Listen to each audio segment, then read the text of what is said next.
Vamos abrir as nossas Bíblias no livro de 1 Reis.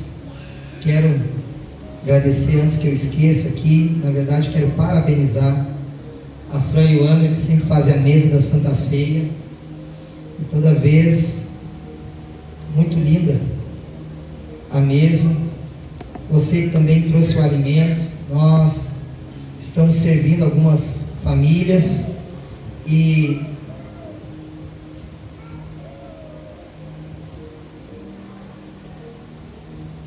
não seria possível se não fosse com o seu coração generoso. Quando nós falamos, inclusive, quero me deter um pouquinho aqui sobre essa questão da alimentação. Nunca julgue. Nunca julgue, porque às vezes pode ser que você não concorde ou não entenda isso que está acontecendo. Isso, talvez o seu coração pode soar como algo negativo, né? Eu falo isso porque eu conheço algumas pessoas, eu conheço alguns irmãos, não dessa igreja, graças a Deus, mas que são contrários a isso que nós estamos fazendo aqui. No seu lado, faz da forma.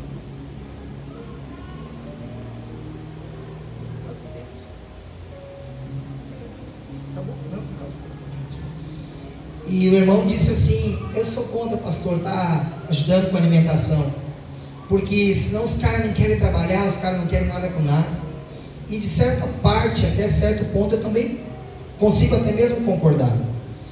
Quando existem pessoas que são malandras, tem gente que é esperta, tem gente que é malandro, e a gente sabe disso. Só que, como nós temos um trabalho sadio, honesto, íntegro, tantas pessoas que nós temos ajudado, nós conhecemos a vida de cada uma delas, nós conhecemos os contextos de cada uma dessas pessoas, dessas famílias, e isso faz com que nós venhamos cumprir agora o que o Senhor nos deixou. A missão da igreja é cuidar do órfão, da viúva e do necessitado. Então isso é uma ordenança que Jesus deixou à igreja, e agora cabe-se a nós cumprir aquilo que o Senhor nos deixou, e ao mesmo tempo cumprir de uma forma em que alegra o coração de Deus. E isso nós fizemos, que a gente conversa, ela é um ato de ajuda, é um braço de Deus através da igreja, que se torna as pessoas sendo atendidas por uma questão do alimento que nós estamos então gerando para a vida das pessoas. E talvez você nunca passou necessidade, glória a Deus por isso, mas eu te aconselho, mesmo que você possa ser, eu não conheço alguém aqui na nossa igreja, eu não conheço, nunca ouvi da boca de alguém que seria contrário a isso. Muito pelo contrário, a nossa igreja é uma igreja muito generosa. Uma vez ali que nós atendemos a cidade de Três Coroas, nós arrecadamos quantos mil reais? Foi alguns mil reais, né, que a gente recebeu de oferta. Servimos pessoas, demos muitos móveis, foram pessoas alcançadas pela nossa igreja, quando eu digo nós, em todo, e deu, acho que perto, se não quase meia tonelada, né? Quanto que deu mais ou menos de comida, Arthur? 20 cesta básica pronta, de fora os alimentos que tinha, né? Então nós sempre trabalhamos de uma forma assim, em que eu creio que nós alegramos o coração de Deus. E eu quero louvar a Deus novamente pela sua vida. Nós temos um pouco de alimento ainda lá embaixo, e vem bastante alimento aqui, e eu quero agradecer a Deus pela sua vida, que o Senhor há de te prosperar. E aquele que dá ao pobre, empresta a Deus. Você tem sido um canal de bênção na vida de pessoas. A gente acompanha as pessoas, ninguém está brincando de ser igreja, e vocês têm nos proporcionado isso. Que Deus abençoe a vida de cada um que tem servido a casa de Deus, que tem trazido o alimento que nós conseguimos ter através disso. Então a oportunidade de estar ajudando aqueles que estão em necessidade. Amém? Amém, igreja? Amém. Estão felizes de verdade? Amém. Bora quente, né? Vamos ler a palavra de Deus em 1 Reis, capítulo de número 19.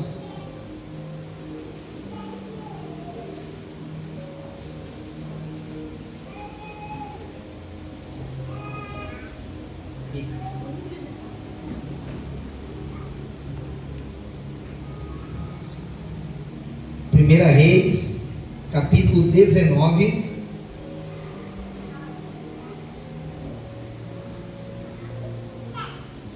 versículo de número 2. Assim nos diz a palavra de Deus. Então Jezabel mandou um mensageiro a Elias a dizer: faça-me os deuses como lhes aprouver ser amanhã a estas mesmas horas, se não fizer a tua vida como fizeste a cada um deles. Temendo, pois, Elias levantou-se e para salvar a sua vida se foi, e chegou a Berseba, que pertence a Judá, e ali deixou o seu moço. 4. Ele mesmo, porém, se foi ao deserto, caminho de um dia, e veio e se assentou debaixo de um zimbro, e pediu para si a morte, e disse: basta, toma agora, ó Senhor, a minha alma, pois não sou melhor do que os meus pais. Amém. Até aqui por enquanto. Estava lendo essa palavra e no decorrer da semana, meditando nessa palavra. E quando eu estava meditando assim, a nível de estudo, eu já tinha passado, já preguei essa palavra, acho que aqui na igreja ainda não, acho que aqui não lembro de ter pregado essa palavra aqui, mas em outros momentos, outras circunstâncias eu já ministrei. Mas a palavra, ela tem um poder, um efeito de sempre ser uma palavra que vem para um tempo específico. Deus guarda, né, a palavra de um mesmo texto, de um mesmo contexto, mas parece que algumas verdades que ela ali está, em algum determinado momento, parece que ela salta de uma forma diferente para as nossas vidas.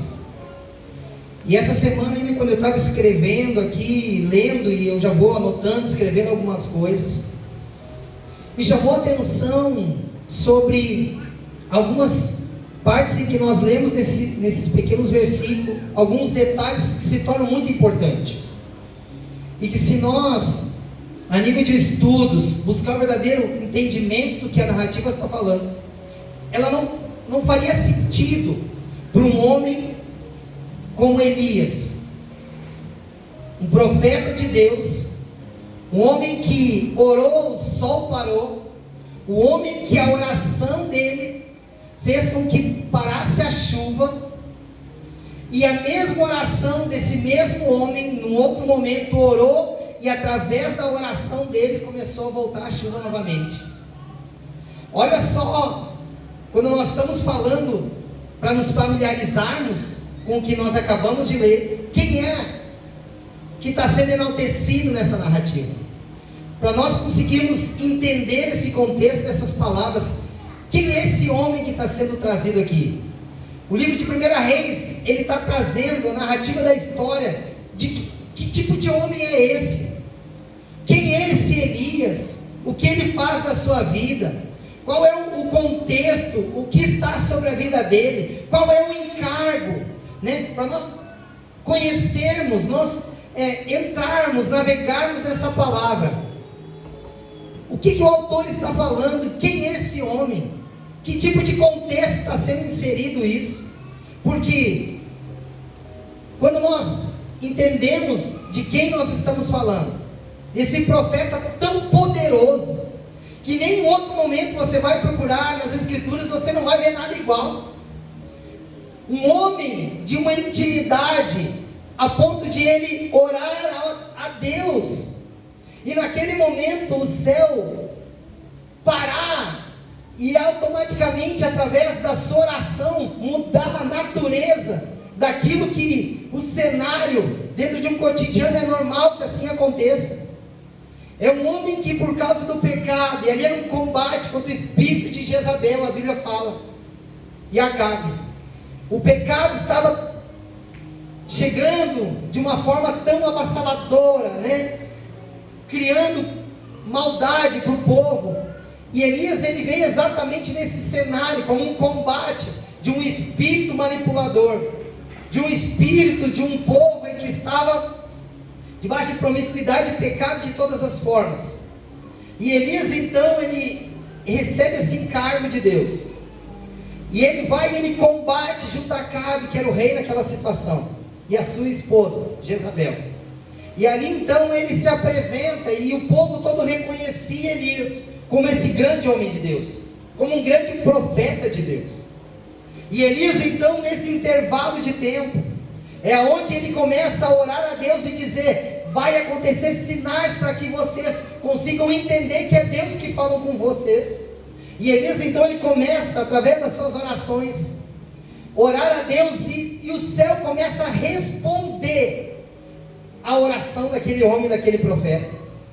E aí, nesse contexto em que nós estamos falando, é que nós conseguimos, pelo menos um pouco, entender a dimensão daquilo que Elias representava naquele tempo. De a sua oração orar e o sol parar. E ele dizia que por 3 anos não haveria chuva sobre aquele povo. E a Bíblia diz que por 3 anos não veio a chuva, porque a oração de Elias cerrou os céus e a chuva não veio. E aí, como você conhece bem a história, mas talvez para te introduzir no texto do que está acontecendo, Elias vem então e ele se levanta contra esse espírito manipulador de desonra, espírito daqueles que adoravam a falsos deuses e que estavam sob um jugo de um rei que tinha já se desviado do Senhor, e tinha uma esposa que o acompanhava, que tinha um espírito muito pior que o dele, que era um espírito ainda de manipulação, de domínio de lugares, acesso que não era dado a ela. Mas porém, a negligência de Acabe permitia a movimentação de Jezabel, e ela manipulava e tantas outras coisas. Se você é estudioso da palavra, já está se familiarizando com o que eu estou falando. Então Elias ele declara isso: por 3 anos não choveria sobre eles, porque o pecado do povo já tinha chegado até as narinas de Deus. E o Senhor, através da oração desse profeta, como assim ele orou, assim aconteceu.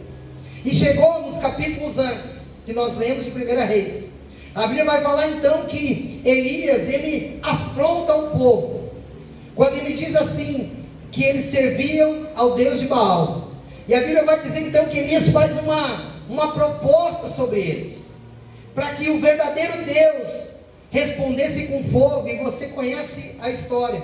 Eles pegam então um animal e eles colocam sobre um altar. E a Bíblia diz então que em torno de 400, 600 homens, profetas de Baal, Elias diz para eles então: clame ao Deus, e certamente o Deus verdadeiro, ele responderá com fogo. Quem está entendendo, diga amém. E a Bíblia vai dizer então que nesse contexto, vem todos aqueles profetas que serviam e clamavam por Baal. E a Bíblia diz então que eles preparam o altar, eles fazem ali em volta daquele altar uma valeta, porque quando derramava o sangue daquele animal em cima, ele escorria, e existia embaixo daquele altar um tanto de lenha. Por quê? Porque eles estavam dizendo que o verdadeiro Deus que respondesse com fogo consumiria o animal, e através daquela lenha pegaria fogo, e isso é a forma que resplandeceria que esse era o verdadeiro Deus. E a Bíblia diz então que Elias dá a oportunidade para que eles começassem a clamar o seu Deus. E eles começaram a clamar o dia inteiro, e clamaram Deus da manhã. E a cultura daquele povo era, eles começaram a se cortar, porque eles começaram a mutilar os seus corpos, como um ato de adoração a Baal, dizendo: Baal, o Senhor é nosso Deus, venha, te manifeste, que venha com fogo e consuma o animal que está sobre o altar, e demonstre a todos que o Senhor é Deus sobre esse lugar. E a Bíblia diz então que chegado ao entardecer, Elias tirou sarro, brincou e falou algumas coisas com eles, dizendo, ele e um moço, Elias e um fiel escudeiro que caminhava junto com ele. E a Bíblia vai dizer então que nesse contexto, Elias diz: quem sabe ele está viajando, quem sabe Baal está dormindo, clame mais alto, gritem mais alto, Baal não está escutando. E a Bíblia fala como um ato de zombaria.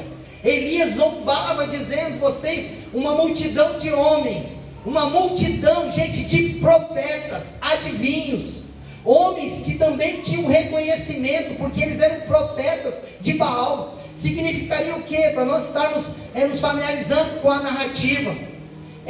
Pensa um povo todo a uma volta, e existia um lugar específico em volta daquele altar que somente o profeta que chegava. Não era todo mundo que tinha acesso. Vamos dizer que ali foi reunido naquela cidade inúmeras pessoas, todo mundo veio ver, porque a calamidade estava instaurada naquele lugar. 3 anos sem chuva, já não existia mais colheita, a água ela era muito escassa naquele momento, tinha já racionamento. Por quê? Porque a oração de um homem, de um profeta, fez cerrar os céus. Ainda que eles não quiseram dizer e declarar que a oração de Elias que tinha gerado aquele efeito, mas mesmo assim a dúvida pairava, mas eles clamavam a Baal, porque não queriam reconhecer a oração de Elias. E a Bíblia vai dizer que então no final do dia, ao entardecer, quando eles já perderam suas forças, depois de terem se mutilado seus corpos, clamando Baal por resposta, e a resposta não vinha. A Bíblia diz então que Elias, ele faz umas coisas, é umas loucuras, que não faz sentido para aquele momento de um homem natural, que não entende no reino do Espírito que está acontecendo. A Bíblia diz então que Elias, depois de ver eles esvaindo as suas forças, todas as suas tentativas, mutilando seus corpos, gritando, clamando, por Baal, e Baal não veio. Ele disse então, por entre eles, agora chegou a minha vez. E a Bíblia então vai dizer que Elias, depois de ver o cansaço todo dos profetas que estavam ali, se retiraram e pararam de clamar Baal, porque Baal não chegou, o seu Deus não compareceu.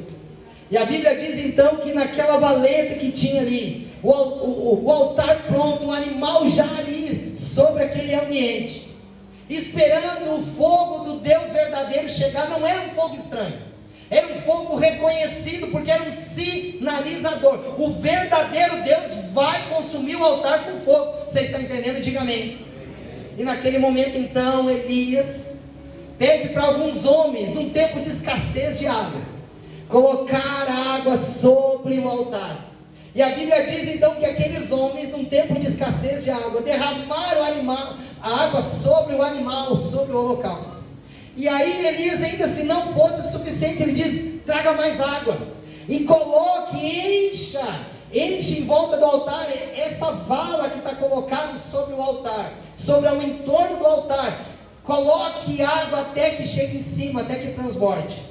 Então Elias, ele estava fazendo, dentre inúmeras das situações, muitas loucuras, de um tempo que estava um racionamento de água, cuidando para que não se perdesse nada. Elias estava ali diante de 400, 600 homens de Baal. Pensa, que homem valente.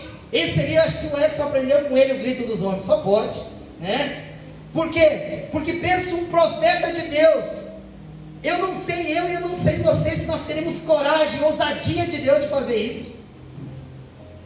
Quando ficou claro isso, nós estamos falando somente de profetas, mas existia uma multidão de pessoas e do povo estando ali olhando. E a Bíblia vai dizer que Jezabel e Acabe não estavam naquele ambiente, só que estavam no palácio para receber uma notícia que Baal tinha dado resposta com fogo. E aí vem Elias e faz essa loucura, derrama sobre o altar, sobre o animal, sobre a lenha. Como é que pega fogo em lenha molhada? Coloca no entorno, enche as valas de água, e Elias ergue as mãos ao céu, e a Bíblia diz que Elias clama a Deus, para que eles vejam, Senhor, que o Senhor é Deus sobre esse lugar. Responda com fogo sobre esse ambiente, para que todos vejam e reconheçam que Deus é o único Deus verdadeiro, e não há outro a não ser somente o Senhor.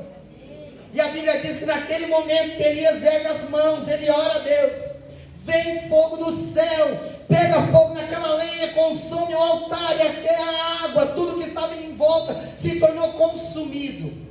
E a Bíblia diz que depois daquele momento, vem Elias com a sua espada, e aqueles profetas começam todos, porque a proposta era uma: o Deus que responder é o Deus verdadeiro, e o profeta, ou aqueles que estão diante desse cenário, o falso deve morrer. Elias estava botando a vida dele naquele momento como um parâmetro de dizer: eu sei o Deus que eu sirvo, e a moeda daquela troca que eu faço é a minha própria vida. Pensa um homem de Deus, gente. Vocês estão entendendo? Diga amém. Elias, ele disse assim: eu estou disposto de ser a mensagem de Deus encarnada. Quantos sinais Deus tem feito nesses dias e vocês não têm atentado à voz de Deus daquilo que está acontecendo? Eu já os livrei, eu os abençoei. E se não fosse suficiente vocês verem tudo aquilo que, através de mim, Elias, falando, não fosse suficiente, a maldade da vida e do pecado de vocês fez com que eu orasse e sinais acontecessem, mesmo assim não foi suficiente. Elias estava dizendo o que seria possível, o que seria necessário Deus fazer para que vocês reconheçam as suas misérias, o que seria necessário para que vocês voltassem seus corações ao único Deus verdadeiro. Talvez vocês estão numa cegueira tão grande que vocês não conseguem reconhecer de fato que Deus é o único Deus e não há outro além dele. Que Elias teve que fazer exatamente essa proposta de levar esses homens, esses profetas, diante de um cenário e dizer: peraí, se nós vamos fazer isso debaixo de uma convicção, tanto eu quanto você, só tem uma forma. Não adianta o Deus verdadeiro vir e mostrar que Ele é Deus. Até que nós chegamos nesse lugar, necessário se faz um nível de compromisso e comprometimento. O quanto nós estamos comprometidos de viver o que nós vamos viver a partir desse momento, é que nós estamos vivendo o dia inteiro, e não pela metade, ou não por uma parte de cada um de nós. Mas nós estamos dizendo: eu sei Deus que eu sirvo, e eu dou a minha vida como uma moeda de troca, porventura se fosse assim, para dizer e clamar, porque eu sei que Ele vem com respostas. E o povo deles não foi diferente. Os profetas criam com toda a sua vida que Baal era Deus, e eles se permitiram que isso viesse a acontecer. E é nesse cenário então que, quando Deus vem, consome aquele altar, pega fogo, e aquele fogo queima o holocausto, queima aquela lenha molhada, consome toda aquela água. Imagina, gente, vocês conseguem entender, vocês conseguem arremeter a mente de vocês para um cenário desse? O fogo tomar conta depois de um dia exaustivo do povo, clamar por Baal sem resposta. E no final do dia, Elias, em tão poucos minutos, não retalhou o corpo, não fez loucura, a não ser botar água, sobre todo aquele ambiente, erguer as mãos para o céu e fazer uma oração simples, sem grito, sem se exaltar, sem fazer aviãozinho, sem ter nenhuma outra manifestação, a não ser como um homem de Deus, que conhecia seu Deus. Diga: conhecia o seu Deus. Ele sabia, ele tinha intimidade com Deus, ele sabia quem era o Deus que ele servia. E a Bíblia vai falar então que nesse momento Elias ora e o fogo consome. E ali naquele momento vem Elias então, juntamente com o seu moço, e eles começam uma guerra, entre eles mesmos começam, e eles, todos aqueles homens, todos aqueles profetas, então, são mortos naquele momento. E olha só, que nós vamos chegar nessa parte onde nós lemos aqui. A Bíblia vai dizer então que chega a notícia até Acabe e Jezabel, e diz: Jezabel, Elias desafiou o nosso povo e o nosso Deus. E diante de tudo isso, o seu Deus, o Deus de Elias, respondeu com fogo. E todos os seus profetas, a partir de hoje, você está sem, porque todos foram mortos. Elias foi o responsável, porque o Deus de Elias respondeu com fogo, representando que é o único Deus verdadeiro e não há outro fora dele. E todos os seus profetas morreram. E aí que vai fazer sentido o que nós lemos a partir de agora no contexto. A Bíblia então vai dizer que naquele momento que Jezabel, não Acabe que era rei, Jezabel, escuta essa palavra, ela olha para Elias não como um profeta, ela ignora os sinais daquilo que tinha acontecido naquele cenário. E a Bíblia diz então que essa mulher, Jezabel, esposa do rei, envia um mensageiro e diz para Elias: o que você fez com os meus profetas, da mesma forma e da mesma maneira, hoje eu te garanto que você da mesma forma será morto. E aí que eu quero me deter nesse tempo de mensagem dos versículos que nós lemos agora. Que a Bíblia vai dizer que depois de um dia em que a glória de Deus foi manifestada, depois de um período em que Deus se manifesta com o seu poder, você está entendendo? Diga amém.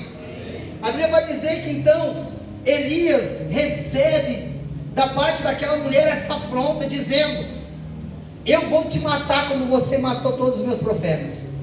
E a partir daquele momento, a Bíblia diz então que, como nós lemos aqui no versículo de número 3, coloca lá, Rua, versículo de número 3: temendo, pois, Elias levantou-se para salvar a sua vida e se foi, e chegando a Berseba, que pertence a Judá, e ali deixou o seu moço. E ele mesmo, porém, se foi ao deserto, caminho de um dia, e veio e se assentou debaixo de um zimbro, pediu para si a sua morte, e disse: basta, toma agora, ó Senhor, a minha vida, pois não sou melhor que meus pais. Nós estamos diante de uma incógnita agora. Um homem tão valente, num cenário tão poderoso, que viveu experiências extraordinárias com Deus. Ele foi ousado de chegar diante de todos aqueles profetas, botar sua vida em risco, porque ele conhecia Deus, como nós entendemos. E depois de tudo isso, Elias, parece que ele chegou no ápice de tudo aquilo que estava acontecendo ali, vivendo uma experiência sobrenatural, de uma manifestação de Deus como nunca ouviu antes. Só que a voz de uma mulher gera algo no coração desse homem. A Bíblia diz que quando Elias recebe no final de tudo isso a voz daquela mulher, a esposa do rei, Jezabel, a Bíblia diz então que ele temeu. Temendo, Elias fugiu.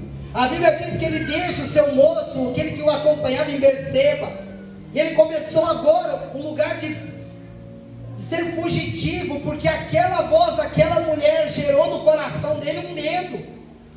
E ele naquele momento deixou o medo entrar no seu coração, e por causa disso provocou uma ação diferente de um Elias que até aquele prezado momento tinha. Um homem valente, um homem poderoso, um homem que tinha intimidade com Deus. Se fosse nos dias de hoje, pensa Elias fazer o que ele fez, estaria em todos os noticiários, porque Elias fez algo que nunca tinha acontecido nem perto, algo muito glorioso. Foi notícia em tudo, vamos dizer assim, todos os jornais e redes sociais estavam falando a respeito de Elias a partir daquele momento. O que é uma voz de uma mulher diante de uma experiência que Elias teve diante de Deus, ainda se não fosse suficiente, parar o sol, orar para que a chuva cessasse, depois ele orou, e a chuva novamente, depois de 3 anos, volta à terra de novo. Vocês estão entendendo? Diga amém. E a pergunta é, por que Elias temeu uma voz de uma mulher? Talvez, será que Elias olhou e viu o poder que aquela mulher tinha por ser a esposa do rei? O que fez Elias temer? A Bíblia diz que ele foge ao deserto, no caminho de um dia, deita-se sobre um zimbro. Zimbro é uma árvore que dá no deserto, que não tem folhas, mas ela tem um tronco e tem galhos, e esses galhos geram, num espaço ali, do seu tamanho, um nível de sombra. Ele encontrou um lugar de descanso, deixou o moço em Berseba, uma cidade perto de onde ele estava, e ele foge, porque naquele momento ele se sentiu ameaçado por essa mulher. Mas existe uma parte vital que identifica o porquê que Elias tomou uma posição como essa, que não faz sentido, não fazia sentido para um contexto de tudo aquilo que Elias já tinha vivido.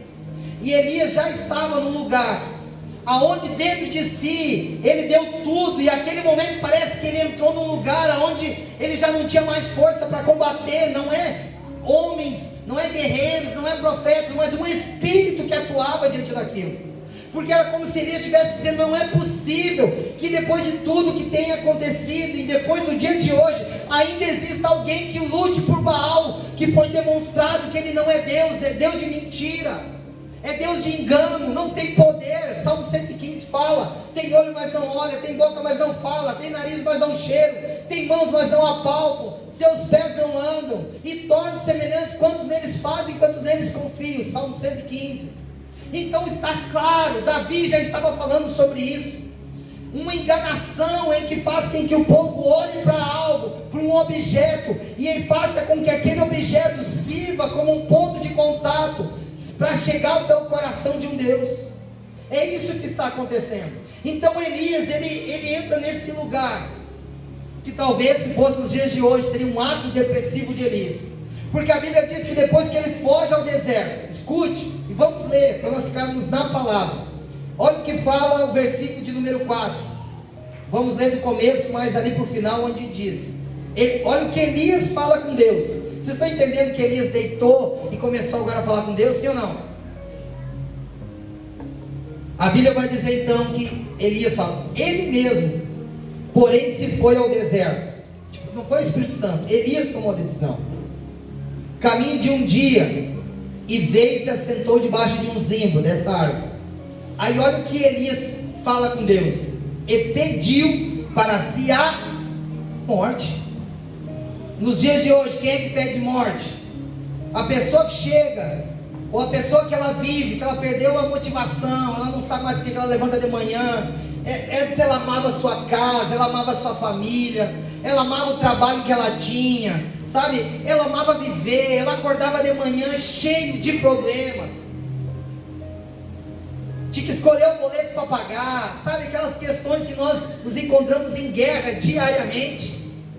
Problema para resolver, filho de desobediência, problemas na família, calúnia, difamação, doenças, enfermidades, parente no hospital, câncer. São tantas as coisas que um ser humano ele enfrenta no seu dia a dia, e isso vai roubando a força, vai roubando a energia. Mas sabe quando tem uma pessoa que não desiste da vida? Ela está pronta para combater tudo que tiver que combater, todas as lutas, dificuldades, a guerra. Quem está entendendo, diga amém. Só que chega num tempo que ela se desanima, ela se entrega, ela se rende, e tudo aquilo que gerava na vida dela, a alegria, o prazer, sabe, quando diz assim, meu Deus, talvez você já deve ter ouvido de alguém, ou você já falou para alguém, no seu lugar eu não aguentaria. Ou então alguém, olha, você mesmo diz, meu Deus, a minha vida ela é muito menos do que a tua, eu não enfrento dificuldade financeira, eu não estou enfrentando doença, eu tenho meu trabalho, eu tenho uma família, e às vezes eu já penso em largar tudo e ir para o mato, e eu não sei como é que tu consegue, como é que tu ainda está de pé. Quem sabe o que eu estou dizendo faz assim. E são os contextos em que, quando nós entendemos que é um espírito que vai gerar um medo, que vai combater a vida do ser humano para gerar níveis de desânimo, e fazer com que a partir desse momento ele sinta a falta de um desejo de novamente acordar de manhã, celebrar a vida, estar disposto a enfrentar qual seja a dificuldade, porque ele não vai entregar os pontos, porque ele está num cenário de um quadro em que ele sabe ao Deus que ele serve, ele já teve experiências. E talvez isso pode ser reportado para nós nessa noite. Nós que temos algum tempo de fé, pode ser que você já teve 1 ano, 10 anos, 20 anos, e para a glória de Deus, eu dia 8 de fevereiro agora, completei 26 anos de batismo. Amém? 26 anos de batismo agora, dia 8 de fevereiro. Os primeiros 2 anos meu foi meio namorando com Jesus, não era muito novo ali, não sabia se queria Jesus ou não. Então eu tenho que pensar assim, ó, eu ficaria meses contando histórias aqui, experiências que a gente já viveu com Deus. Mas eu também sei que você também já tem as suas. E Deus, nesses momentos, experiências, te demonstrou que você não tem sozinho. Se porventura você em alguns períodos você se sentiu vulnerável, é porque dentro de si talvez você não estava entendendo os tempos de Deus, os ciclos, as movimentações de Deus. Ou você como um filho ou uma filha mimados, quis entrar em briga com Deus achando que ia ganhar. Isso lá, né, em outras igrejas, que na nossa não tem isso. Mas o que está acontecendo aqui, você está entendendo? Diga amém. Elias, ele chega diante de Deus, faz uma oração, não é mais para parar o sol, parar de chover, mandar chuva. Senhor responde como Deus único e verdadeiro. Elias, ele pega agora, ora a Deus, depois de ter fugido, e diz, e pediu para si a morte. Elias diz, eu não quero mais. Se até agora eu dei tudo de mim, e se o povo não quer reconhecer que o Senhor é Deus, não faz mais sentido a minha vida na terra. O meu ciclo, o meu lado de um profeta de Deus na terra, acabou o meu tempo. Eu não tenho mais força. Talvez ele diga, eu não tenho mais ânimo para continuar essa caminhada. porque eu desisto diante de tudo que aconteceu, tudo que Deus fizer. O coração deles é endurecido, é um coração petrificado. Não há ação, não há movimento, não há milagre que faça maior do que já aconteceu, para que o povo reconheça quem é Deus verdadeiro. E aí a Bíblia diz, depois diz, pediu para si a morte, e diz: basta, acabou, não quero mais. Toma agora, ó Senhor, a minha vida, pois não sou melhor que meus pais. O medo de Elias o paralisou. Quando perdemos os olhos do Senhor, perdemos o sentido espiritual. A comunicação de podermos ouvir a voz de Deus e de ver as suas promessas, pedindo a morte, e assim se nos torna desistentes. Todas as vezes que nós deixarmos de olhar para Jesus, existe um sinal, e eu quero que você entenda, nós estamos caminhando para o fim dessa mensagem. Existe no reino do Espírito um sinalizador de alguém, de um Senhor e de um Deus que está trabalhando para te paralisar. Por isso que pode ser que quando você olha para dentro da sua vida, em alguns momentos, por mais que você busque a resposta, você não consegue entender. Mas se você ousar olhar para Jesus, vai começar a fazer sentido em algumas situações e circunstâncias. Quantas vezes você chegou nessa igreja? Eu conheço e ouvi na boca de alguns aqui dizendo: é a minha última vez. Se Deus não me responder, eu vou largar tudo. Se Deus hoje não falar comigo nessa noite, se a palavra, se o pastor e tal, tantas outras coisas, se eu não ouvir Deus através de uma situação ou circunstâncias, eu paro. Aí você vem para a igreja, vem esses louvores que nós estamos dizendo, nós queremos queimar na sua presença, como um farol, nós queremos nos tornar exatamente isso. Não vamos parar, nós vamos prosseguir, nós estamos contigo, Jesus. Nós não vamos afugentar a voz daquele que quer nos gerar medo, nós não vamos dar ouvido ao espírito de Jezabel para gerar medo, sentimento de desistência. Eu não vou deixar minha esposa, eu não vou deixar meu marido, eu não vou deixar o meu trabalho, eu não vou abandonar o meu filho, porque nós temos uma promessa. Se você está entendendo, diga amém. Você está entendendo que existe um espírito, e é um espírito demoníaco, que quer fazer por alguns momentos nós desistir daquilo que o Senhor nos confiou? E se nós não entendermos isso, nós vamos começar na terra a brigar com coisas desnecessárias. Começa uma guerra entre marido e esposa, pais e filhos. Você chega lá no seu trabalho, você olha para o chefe do teu setor, você briga com ele. A Bíblia diz que não, a nossa luta não é contra carne e sangue, mas principados e potestades. Você já não se torna uma solução para uma sociedade. Você já, por não entender, é roubado o ímpeto da celebração da vida. Você começa a ser um homem, uma mulher mal-humorada. Você já começa a não querer mais se relacionar com as pessoas. Você entra num lugar chamado lugar de calabouço, porque ao nível de isolamento você não quer mais amizade, você não quer conversar com ninguém. A sua vida começou a perder o sabor. Você já não tem mais o prazer de levantar de manhã. E se você for no médico, a primeira coisa que ele vai falar: você está pelo menos com o início de depressão, e ele vai gerar algo na sua vida, um remédio, que na verdade é uma droga, porque já a farmácia já diz, é drogaria, né? Porque você vai ser drogado, vai ter um remédio que vai te controlar o teu ânimo, vai ter um remédio que vai controlar a tua ansiedade, e aqui, a partir daquele momento você começa a ficar refém daquilo, e já não mais busca a Deus, porque o remédio consegue gerar o efeito que você precisa. Você está entendendo? Diga amém.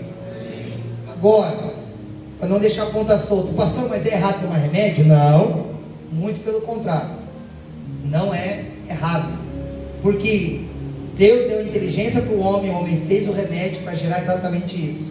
Um quadro depressivo, já lidei com pessoas em depressão profunda, a nível de morte, pessoas que ficam mais de 30 dias sem tomar banho, não quer comer. É um estado assim que você desconhece que um ser humano pode chegar. Não corta unha, não tomar banho, não lava cabelo, um cheiro horrível, não se alimenta direito, não quer ver ninguém, escuridão, isolamento. É um quadro depressivo. É a mesma síndrome que Elias passou aqui, e existe exatamente na mesma esfera o que levou Elias a viver aqui: o medo sobre alguma coisa que ele está se sentindo em ameaça. E não mudou, os tempos se passaram. mas permanece igual. O espírito de Jezabel, que quer amedrontar as nossas vidas, fazer com que haja desistência sobre cada um de nós, para nos roubar de um lugar onde o Senhor estabeleceu para nós estar. Você está entendendo? Diga glória a Deus. Para nós finalizarmos.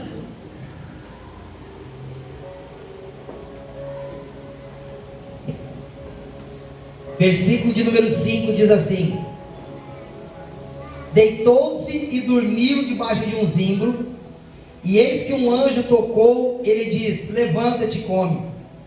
Olhou ele e viu junto à cabeceira um pão cozido sobre pedras em brasas, e uma botija de água. Comeu e bebeu e tornou a dormir. Voltou a segunda vez, o anjo do Senhor tocou-lhe e disse: levanta-te, come, porque muito longo é o seu caminho. Você dá para dizer glória a Deus por isso? Para nós finalizarmos, por entre Elias, o anjo vem, Elias deitado, dormindo nesse zimbro, embaixo do zimbro, lugar onde ele encontrou para se isolar e estar só. Pediu a morte a Deus, qualquer momento Deus podia tomá-lo. Só que Deus trabalha ao contrário, e Deus envia um anjo, e o anjo vem e acorda Elias. E daí, a partir daquele momento, então o anjo acorda e Elias olha para o lado e vê sobre pedras, com uma cultura naquele tempo.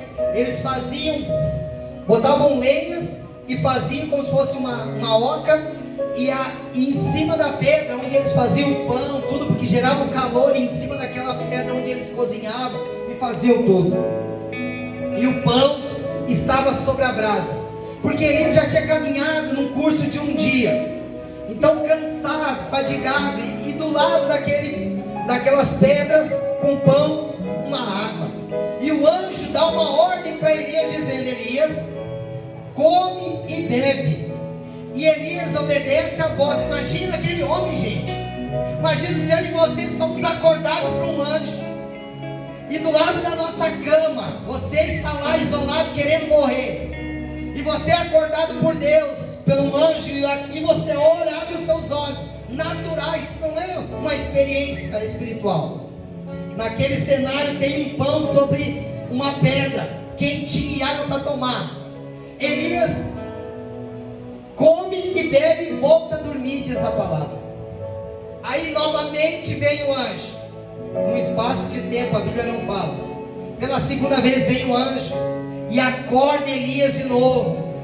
Elias, come desse pão, bebe dessa água. E aí vem a voz, que é o símbolo da voz de Deus sobre Elias.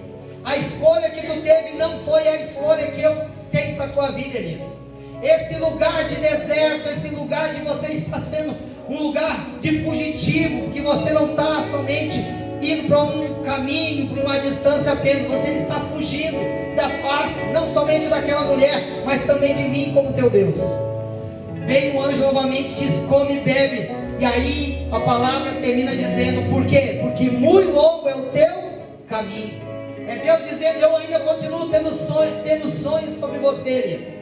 A sua jornada ainda não acabou. Você pode ter passado, você pode estar debaixo de medo, você pode estar sendo amedrontado por um cenário, você pode estar tendo medo agora por um governo, você pode estar com medo talvez de uma ameaça, talvez você pode estar com medo da sua empresa, talvez você pode estar com medo de um familiar, uma ameaça de um alguém. Mas se você entender o Deus que você serve, o Deus que você serve não é Baal, é o Deus que responde com fogo, é o Deus que queima o holocausto quando está tudo encharcado, porque Ele tem o interesse de dizer: eu sou o teu Deus, e eu provo a todos aqueles, para a sua vida e para você, que eu sou um Deus vivo, e eu faço isso com sinais. Quem está entendendo, diga glória a Deus. E a Bíblia nesse cenário, eu quero que você pegue isso no seu espírito, porque se você é um homem espiritual, uma mulher espiritual, você já está entendendo o que está acontecendo aqui. Talvez você veio para cá e também seu coração está sendo um coração tomado de medo.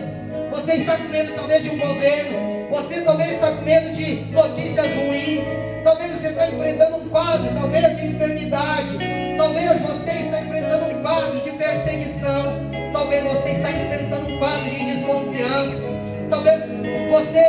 conhecido, até mesmo pela sua família. Talvez, enfim, são tantos os problemas que talvez nesse cenário nós poderíamos nos encaixar. Desânimo, medo com o futuro, lutando com o espírito de ansiedade. Como existe nesses dias um demônio que age na ansiedade, porque ansiedade é um sentimento de uma preocupação por aquilo que ainda não aconteceu. Sabe por que você está ansioso hoje? Porque você está pensando no amanhã, que o amanhã não existe. O ontem se passou, ninguém mais muda. O hoje nós estamos vivendo, e amanhã não existe. Amanhã não existe. E você já está preocupado, porque você está se transportando para um tempo que ainda não existe. A qualquer momento Deus pode mandar um sinal.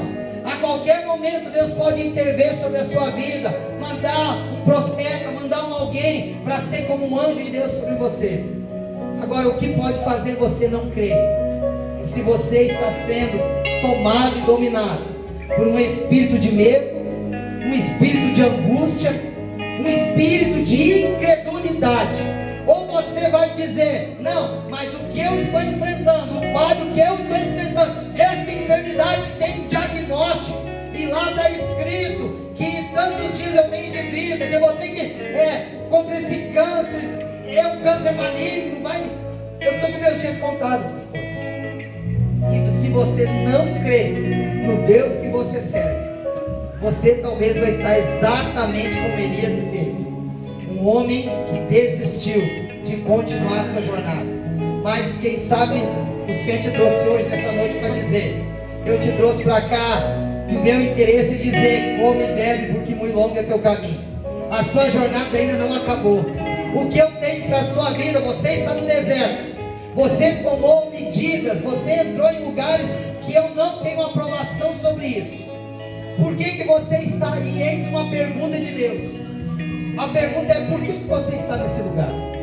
Por que você está chorando? Por que você está lamentando? A pergunta é: por que você desistiu? Por que você já não tem mais aquele ímpeto? Por que você já não celebra mais como celebrou antes? Qual foi a palavra? Qual foi, debaixo desse espírito de Jezabel, o que te fez ser tomado de medo? O que te fez ser tomado de pavor? Por que você não ousa mais sonhar? Você já teve experiência com Deus, amém, igreja? E agora a pergunta é: o que pode te fazer parar? Se coloque de pé.